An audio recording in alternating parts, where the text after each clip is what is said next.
Open Mic.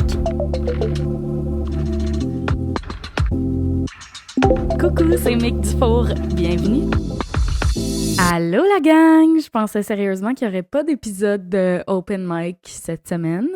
Mais finalement, me voici, ça en sera un court, mais il y en aura quand même un. Même si ça dure juste 5 minutes, c'est de le faire. Et je réalise que ça me fait drôlement du bien de m'entendre parler dans mes écouteurs. Dit comme ça sonne très imbu de ma personne, mais c'est pas le cas du tout. C'est plus parce que faire un podcast puis parler dans un micro, ça me fait du bien. Je suis contente de vous retrouver. J'espère que vous allez bien. Life update ou quoi? Je vis des choses. Je passe au travers d'une tempête et justement, il ne fait pas beau à l'extérieur. Si seulement le soleil brillait, je pense que ça m'aiderait. Je traverse une tempête à laquelle je m'attendais. Mais honnêtement, c'est une tempête qui est tranquille pour le moment et je suis agréablement surprise, même soulagée. Je m'attendais à traverser ça un peu plus difficilement que comment ça se passe présentement.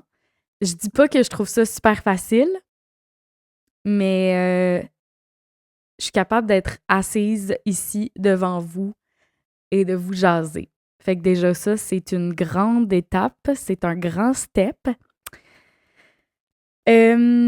J'adresserai pas la situation concrètement parce que ça ne me tente pas. Alors, je ne l'adresserai pas publiquement, mais sachez que c'est ça, je traverse une période difficile et avant d'enregistrer cet épisode-là, je pensais justement à ce que j'avais envie de vous dire cette semaine. J'ai rien de préparé. J'avais tellement pas la tête à ça dans la dernière semaine et demie. J'avais d'autres chats à fouetter. J'avais rien de préparé. Et j'ai même pas pris le temps dans les derniers jours non plus de m'asseoir et de réfléchir à de quoi aurait l'air cet épisode-là. Et en y réfléchissant avant d'enregistrer l'épisode, je me suis comme dit, mais voyons donc. C'est pas parce que tu traverses une tempête que tu dois t'empêcher de faire des choses que t'aimes. Ça peut être plus difficile de faire des choses qu'on aime puis de se donner un coup de pied quand on traverse des choses difficiles. Par contre, faire des choses qu'on aime, ça change la donne au grand complet. Ça fait tellement, tellement, tellement de bien. La preuve, juste de m'entendre dans mes oreilles présentement, ça me redonne le sourire. Fait que si jamais vous traversez une période difficile, j'aimerais vous dire, faites des choses que vous aimez. Même si c'est vraiment, vraiment, vraiment pas évident, faites des choses que vous aimez. Au bout de la ligne, c'est ça qui est gagnant, puis c'est ça qui nous aide à se retrouver, à se sentir mieux, à se sentir plus en paix. Voilà. Je suis contente d'être là. Honnêtement, je pense que juste ça parle assez. Et je pense que ça va être juste ça aujourd'hui.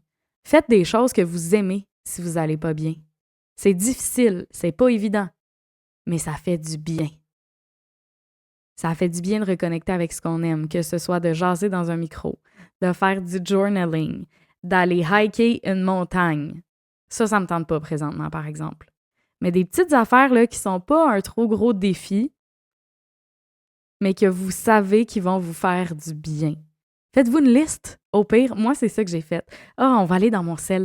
Je vais vous la lire, la liste de choses que je me suis faites parce que je savais que j'allais traverser une période difficile.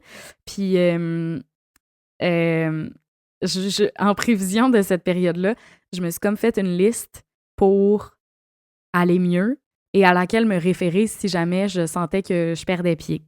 Alors, ménage. Ménage de tout. Ménage de ma chambre à make-up, ménage de mes armoires de verre et de tasses, ménage de mon armoire de casseroles, ménage de plats de plastique, vider le lave-vaisselle. Bouger et refaire ma chambre, armoire à serviettes, ménage chambre invitée, ménage armoire walk-in. J'ai le goût de faire du ménage partout, je sais pas c'est quoi cet élan-là. Je pense que ça n'a jamais été aussi propre. C'est spick and span et on se sent tellement bien dans un environnement qui est propre. J'ai même, avec ma mère, grâce à ma mère, fait le ménage de mon auto. Ça repart sur des bonnes bases. Ensuite, chose que j'ai hâte de faire ce week-end, c'est littéralement ce que j'ai écrit, faire du pain, me faire une épicerie de girly pop. Tu sais, acheter des choses que tu as le goût de manger. Moi, je suis une fan de fruits et légumes. Je me suis fait une grosse épicerie de fruits et de légumes. J'en rêvais. J'ai écrit un cocon dans ma chambre, me faire un espace dans lequel je me sentirais bien. J'ai aussi envie, c'est super con, mais je vous dis, c'est pertinent de faire une liste. C'est les petits bonheurs qui font toute la différence. J'ai envie d'acheter des guenilles roses. J'étais écœurée de laver mes comptoirs avec des guenillelettes. Fait que j'ai envie de m'acheter des guenilles roses. J'ai envie d'acheter un nouveau panier pour mitaine, un nouveau tapis là, sur lequel elle peut se coucher. J'ai aussi envie d'acheter une bine pour mettre sa nourriture dedans. Et j'ai envie d'acheter des nouvelles serviettes pour ma salle de bain. Je réalise aussi que quand je traverse des périodes difficiles, je suis très acheteuse compulsive. Gare à moi. Gare à moi. Mais sérieusement, si ça peut vous inciter à vous faire une liste pour vous faire du bien, faites-le. Et j'ai pas envie d'en rajouter plus parce que si j'en rajoute plus, ça va partir dans tous les sens. L'essentiel de ce message-là, c'est même si c'est difficile, faites des choses qui vous font du bien. Si vous traversez une période difficile, je pense profondément à vous. Vous n'êtes pas seul. On est dans le même bateau.